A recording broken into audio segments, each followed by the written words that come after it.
អូនតើមើលតាក់ជិះទាំងអស់គ្នាបាទ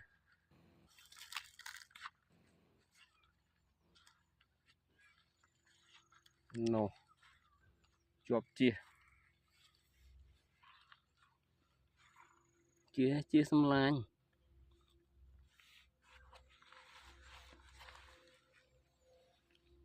បងប្អូនអ្នកសម្លាញ់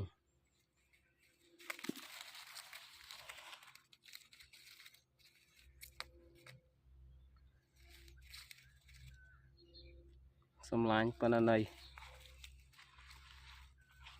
អូយមូ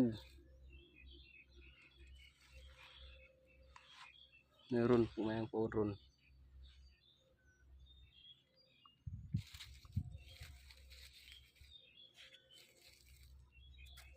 ខំដៃអាហ្នឹងបងប្អូន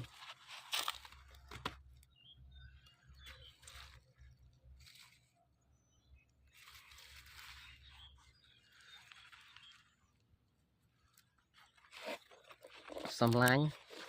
ជាសម្លាញ់ជាឈ្មោលសម្លាញ់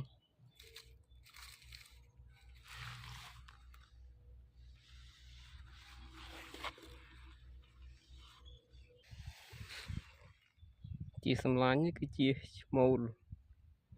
ច្រើនកាយរុងធ្វើនឹងដីជានេះច្រើនរស់នៅក្នុងព្រៃល្បាច់ខ្ញុំកាន់តែដាក់ពាក់ដើម្បីថតបង្ហាញបងប្អូនតាមពិតជានេះគឺយកទៅធ្វើជាម្ហូបឥឡូវខ្ញុំបាត់លែងវិញន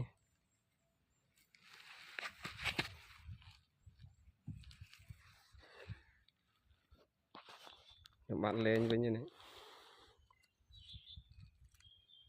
នៅមួយប្រភេទទៀតមួយប្រភេទទៀតគឺជិះក្តារហ្នឹងគឺជាជិះញីប្រភេទជិះសម្លាញ់នេះប្រភេទជាឈ្មោលឥឡូវកម្រដែរនៅខាងខ្ញុំអត់សូវសម្បូរពីព្រោះគេរុញដីធ្វើចំការស្រែហើយនឹងគេយកធ្វើម្ហូបធ្វើឲ្យពូជជាសឹងតែបាត់បង់នៅភាគតិច